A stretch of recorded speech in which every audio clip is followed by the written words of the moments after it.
تو اس وقت تقریباً ان کا بھی اجلاس ختم ہو چکا تھا، اور اس وقت تک ان کے پاس کوئی پھر جو وہ اگر بات کر رہے تھے تو ہم نے کہا کہ ان کا نمبر، ان کے جو لوگ ہیں وہ ہمیں بھیج دیں، تو وہ لوگ جو ہیں ان کے متعلق کہا جا رہا تھا جی دور ہیں، دور سے آ رہے ہیں.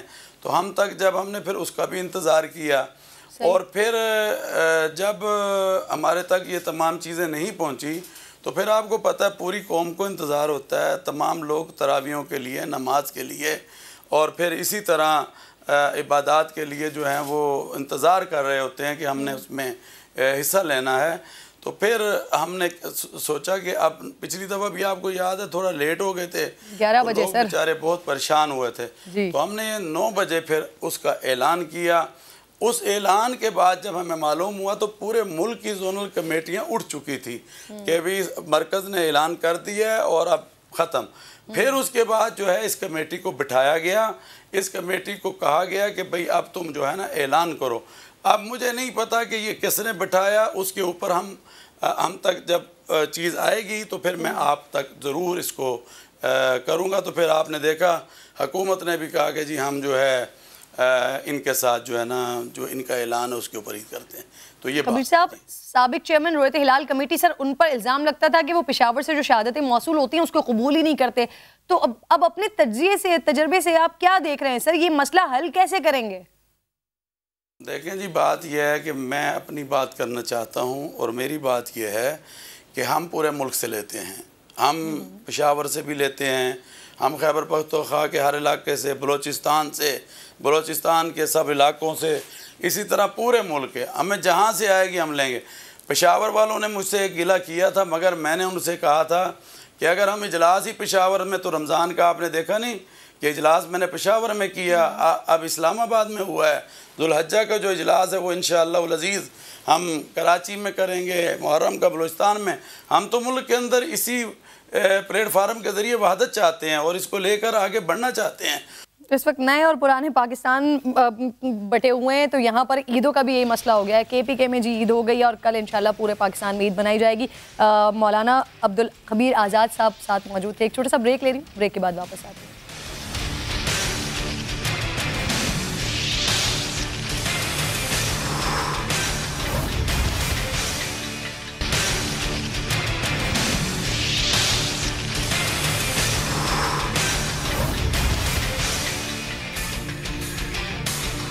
Welcome back once again. ناظرین، اب جس واقعے پر میں بات کرنے جا رہی ہوں، گوکہ یہ 4 دن پرانا ہو چکا ہے، لیکن شاید ساری زندگی مسلمانوں کو یہ تکلیف پہنچاتا رہے گا. اللہ اکبر، کہ جہاں مسلمان گردن جھکائے عشق میں شرابور ہوئے جاتے ہیں، جہاں کا ادب یہ ہے کہ اظہار عشق بھی دھیمی آواز میں کرتے ہیں، جن کی تکریم و ادب کا حکم رب کریم دیتا ہے، وہاں بدترین سیاسے نعرے.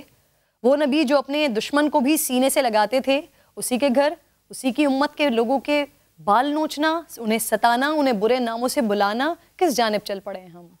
اس بات میں کوئی شک نہیں ہے ناظرین کہ عمران خان سچے پکے عاشق رسول صلی اللہ علیہ وآلہ وسلم ہیں. اپنے چاہنے والوں کو سمجھائیں کہ رحمت للعالمین سے بڑھ کر کوئی عشق نہیں ہے، ان کے ادب کے آگے کوئی ادب نہیں ہے.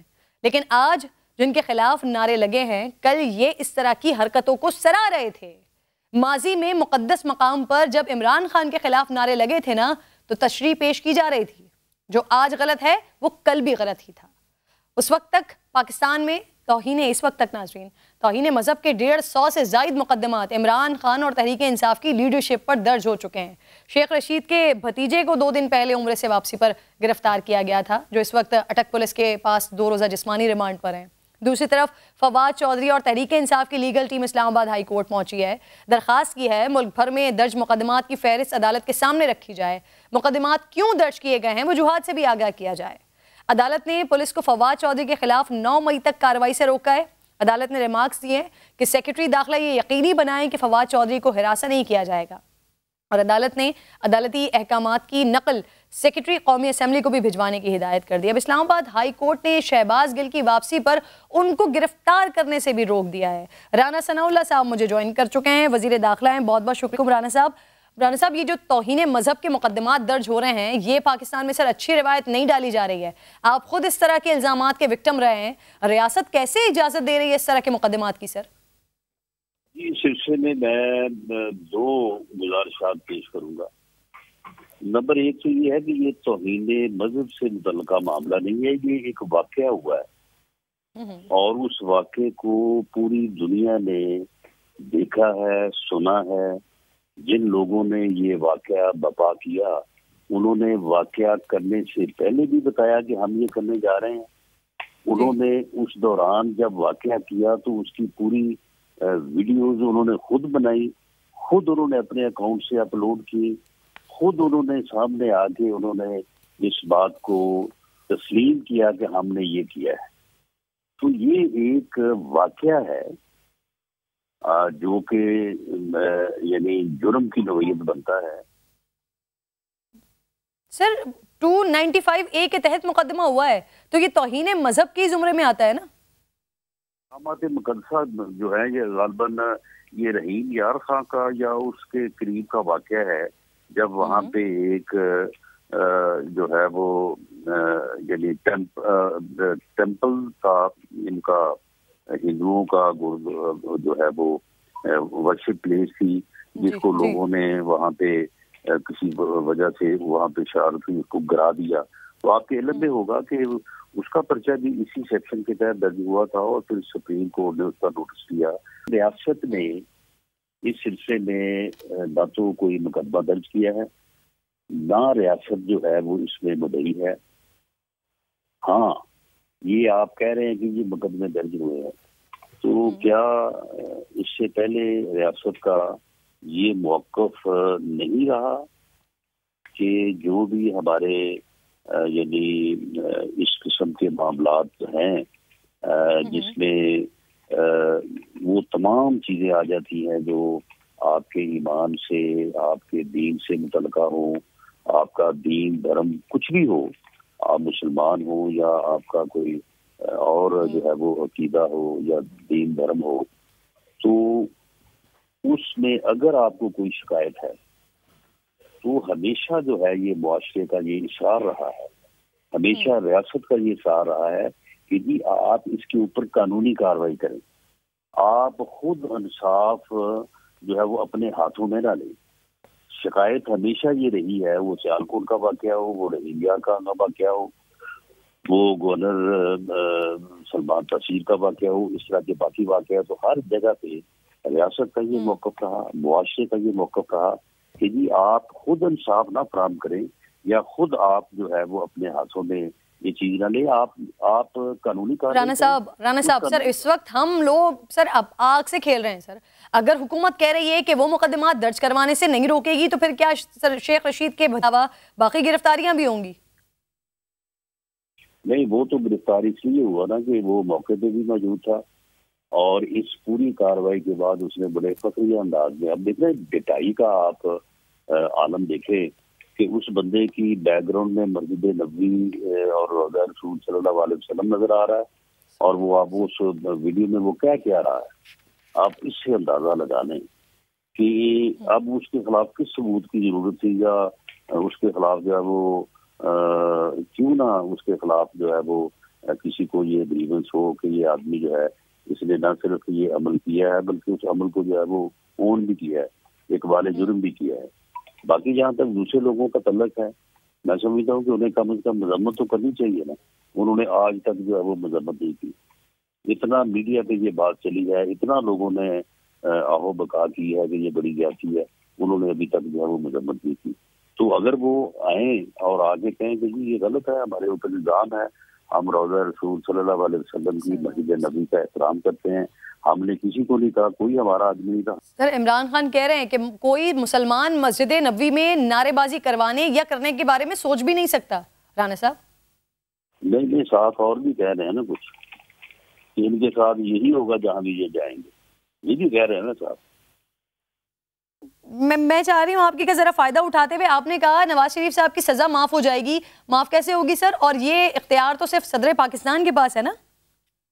اس کے اوپر حکومت غور نہیں کر رہی ہے، نہ ہی اس بارے میں کوئی کسی نے جو ہے وہ تحرک کیا ہے، اور میاں نواز شریف صاحب خود فیصلہ کریں گے، وہ اگر نہیں چاہیں گے تو کس طرح سے ہوگا، اور اس بارے میں کوئی کسی لیول پہ نہ وفاقی نہ صوبائی حکومت کے لیول پہ جو ہے وہ کوئی غور نہیں ہو رہا۔ لیکن اگر آپ نے جو سوال کیا کہ یہ کس طرح سے، تو آپ مجھے بتائیں کہ یہ بزدار حکومت نے میاں نواز شریف کی استعفا کو سسپینڈ کر کے ان کو کس طرح سے باہر بھیجا تھا؟ آپ کے علم میں ہے نا کہ اس وقت میاں نواز شریف صاحب کو جو ہے وہ جب باہر بھیجا گیا تھا علاج کی غرض سے، تو ان کو اسلام آباد ہائی کورٹ نے ضمانت نہیں دی تھی اور کسی عدالت سے بھی ان کی ضمانت نہیں ہوئی تھی، بلکہ اسلام آباد ہائی کورٹ نے وہ کیس جو ہے وہ پنجاب گورنمنٹ کو بھیجا تھا۔ وہ پھر باقاعدہ انہوں نے غالباً فرسٹ انسٹنس کے طور پہ بزدار گورنمنٹ نے ان کی شاید 2 مہینے یا 4 مہینے کے لیے سزا سسپینڈ کی تھی، اور اس کے بعد جو ہے وہ ان کو باہر بھیجا گیا یا وہ باہر گیا۔ رانا صاحب، جس اختیار کے تحت سر سزا معطل ہوئی، کیا اسی اختیار کے تحت سزا ختم بھی ہو سکتی ہے؟ جی ختم بھی ہو سکتی ہے، اس میں کمی بھی ہو سکتی ہے۔ یہ اختیار جو ہے یہ کسی حد تک صوبائی حکومت کو ہے اور کسی حد تک جو ہے یہ اپنا صدر مملکت کو ہے، لیکن وہ اختیار جو ہے وہ اصل میں ہے پرائم منسٹر کا۔ President has to act on the advice of the prime minister. اگر پرائم منسٹر ایڈوائز دیتا ہے تو صدر کو وہ اختیار صدر کو اس کو جو ہے وہ کرنا پڑتا ہے۔ تو یہ میں نے بات آپ سے صرف اس لیے کی ہے کہ یہ کرمنل پروسیجر یا جو لیگل پوزیشن ہے، لیکن اس سے یہ ہرگز مراد نہیں ہے کہ کوئی ایسی بات گورنمنٹ کرنے جا رہی ہے یا یہ بات کوئی ہمارے زیر غور ہے۔ رانا صاحب، حکومت سر موجودہ صدر کے خلاف مواخذے کی تحریک لا رہی ہے؟ فی الحال میرے علم میں تو نہیں ہے کہ کوئی ایسی تحریک جو ہے وہ لائی جا رہی ہے۔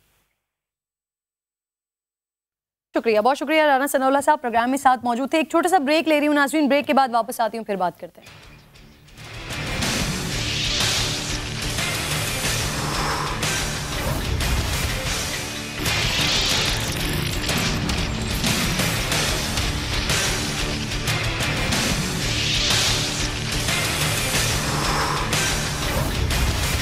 نکلی ہے امریکہ کی دفاعی تجزیہ نگار کی، وہ کہہ رہی ہے کہ پاکستان کا پرائم منسٹر کو ہم نے اس لیے ہٹایا کیونکہ وہ آزاد فورن پالیسی چلانے کی کوشش کر رہا تھا، وہ نیوٹرل رہنے کی کوشش کر رہا تھا روس اور یوکرین کی جنگ۔ تو ناظرین، پاکستان کو امریکہ مخالف پالیسیز ختم کرنی ہوں گی، جس کی وجہ سے عمران خان کی حکومت کو ووٹ آؤٹ کیا گیا ہے۔ امریکی defence and security expert Rebecca Grant, ان کے اس بیان نے ایک نئی بحث چھیڑ دی ہے۔ اب ریبیکا گرانٹ جو کہ امریکی دفاعی تجزیہ کار ہیں، کوئی سرکاری عہدہ نہیں رکھتی، تو پھر ان کے اس بیان کی کیا حیثیت ہے؟ اب اسے وقتی طور پر تو عمران خان صاحب کے بیانیے کو اس سے تقویت مل سکتی ہے، لیکن کیا اسے رجیم چینج اور اس کا ثبوت یہ کہا جا سکتا ہے؟ اس پر بات کرنے کے لیے یہ پینلسٹ اطہر کاظمی مجھے جوائن کر چکے ہیں پروگرام میں۔ شکر گزار ہوں اطہر، السلام علیکم۔ جی وعلیکم السلام۔ اطہر، امریکی دفاعی تجزیہ کار، ان کا یہ بیان سارے سوشل میڈیا کی اس وقت زینت بنا ہوا ہے، اور ایسے لگ رہا ہے جیسے امریکی صدر نے عمران خان کے موقف کی تائید کر دی ہو۔ یقیناً اس بیان سے عمران خان کی بات کو تقویت ملے گی، لیکن کیا اسے ہم امریکہ کا موقف کہہ سکتے ہیں؟ کیونکہ یہ ایک شخص کی تو ذاتی رائے لگتی ہے۔ جی بڑا امپورٹنٹ پوائنٹ آپ نے اٹھایا۔ میرے خیال میں یہ اسی غلامانہ سوچ کی عکاس ہے جس کی ہم بات کرتے رہے۔ ہمیں اس تجزیہ کار کی ویٹ کرنے کی کیا ضرورت ہے؟ ہماری اپنی جو نیشنل سیکیورٹی کونسل ہے، جس کے اندر آپ کی سیولین قیادت بھی بیٹھتی ہے، آپ کے مسلح آرمی کے جتنے بھی چیفز ہیں وہ سارے بیٹھتے ہیں، انہوں نے 2 دفعہ کنفرم کیا ہے کہ ہمارے ملک میں امریکی مداخلت ہوئی ہے، اور ہم نے امریکی سفیر کو بلا کے اس کے اوپر احتجاج کیا ہے، اور باقاعدہ سفارتی سطح کے اوپر احتجاج ہوا ہے۔ تو اس میں تو ویسے کوئی شک نہیں ہے کہ امریکہ نے ہمارے ہاں مداخلت کی، لیکن ایک وہی غلامانہ سوچ ہے کہ ہم ماننے کے لیے تیار نہیں ہیں کہ جو ہمارے اپنے ادارے کہہ رہے ہیں، ہماری اپنی نیشنل سیکیورٹی کمیٹی کہہ رہی ہے۔ ایک تجزیہ کار کا بیان سامنے آیا تو پورے پاکستان میں لوگوں نے اس کو سیریس لینا شروع کر دیا۔ امریکی خط کا جو معاملہ ہے وہ پہلے بھی ہمارے سامنے ہے، میں ان چند صحافیوں میں سے ہوں جن کو خان صاحب نے بلا کے اس کے اوپر بریفنگ بھی دی تھی۔ تو اس میں تو کوئی شک نہیں ہے کہ امریکہ نے پاکستان کے اندر مداخلت کی ہے۔ اب امریکیوں نے خود بھی اس حوالے سے ماننا شروع کر دیا، لیکن ہمیں اپنے اداروں پہ اعتبار کرنا چاہیے جنہوں نے پہلے ہی ہمیں بتا دیا تھا کہ پاکستان کے اندر مداخلت ہوئی ہے۔ جی اچھا اطہر، یہ جو امریکن اینالسٹ کا یہ انداز ہے، کیا یہ انداز ان کے تجزیہ کاروں کے بھارت اور دیگر کنٹریز کے لیے بھی ہوتے ہیں؟